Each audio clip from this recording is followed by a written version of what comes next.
Hey everybody, it's Daniel here from InfoRest. Hope you're all doing well. So let's talk about the US PC maker Dell. So recently they reported earnings and I want to talk about their market share in China. So I know I've been talking a lot about China and it's important because you're seeing the signs here, the economic slowdown, which will also spill over into the global markets and around the world as well. So talking about this article here, I'll leave the description, the link in the description for you.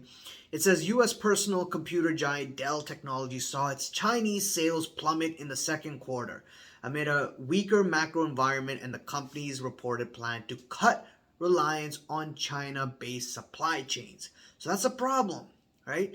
They're cutting, their reliance, their ties with China, and they're feeling the pinch there, they're feeling the pain there, and they're making it worse off in terms of the supply chain. If that continues to be the theme among a lot of US companies, then that's going to continue to disrupt the supply chain, which means inflation is probably going to stick around and be sticky for some time until there's some sort of solution, or unless the recession is so severe and we get depression and so on, and then that causes inflation to come down. However, will that solve the supply chain problem? Maybe, maybe not. Why I say maybe is if, let's say, the US and China comes back to good terms and decide like, hey, we can't handle this, let's just agree that we will help each other out. Or maybe it gets worse off or nothing happens, then hey, you could expect inflation in certain areas to maybe either come back or stay sticky, right? And that's a problem because that will make the central banks globally continue to tighten and keep things tight.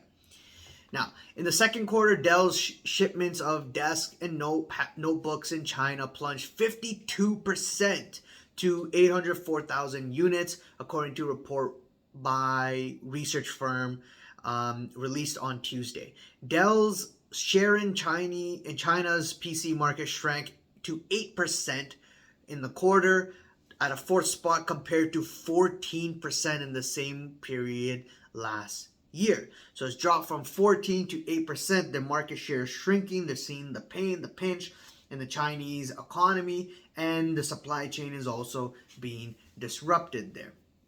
Now, Dell, which has been present in China for over 25 years, has decided to stop buying China-made semiconductors by 2024 and may move out about 50% of its production out of the country by 2025, according to the Nikkei and Taiwan media reports in January.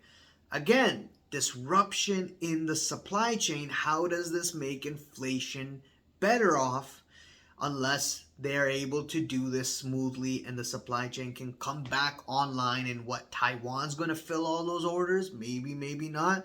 Or maybe a couple of other countries. And if that's the case, do we see the tensions build up further between US and China? And does that also mean possible war, right? And what kind of war? What does it look like? Is it maybe not the gun shooting war, but the economic war, which I would say we're already in? Does that continue to exacerbate and make things worse? So if that's their plan by 2024, makes me think that in 2024, when more companies decide to do the same thing, not just Dell, right? More companies out there, and chips are very important.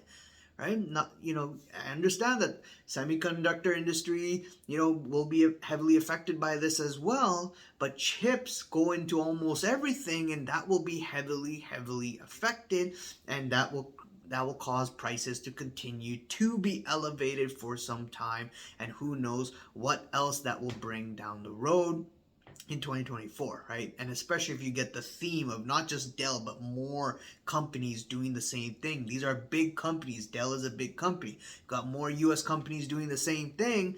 That's going to create problems. And if the demand is still high up, or relatively okay, let's just say, and there's no hard landing, we get the soft landing, then that's just going to keep inflation higher for longer, and that's also going to create central banks to keep things higher for longer, maybe even hiking rates in 2024. Let me know what you guys think. Leave a comment below, subscribe, hit the like button, bell icon to be notified on the next video, and I'll see you guys around. Cheers, bye.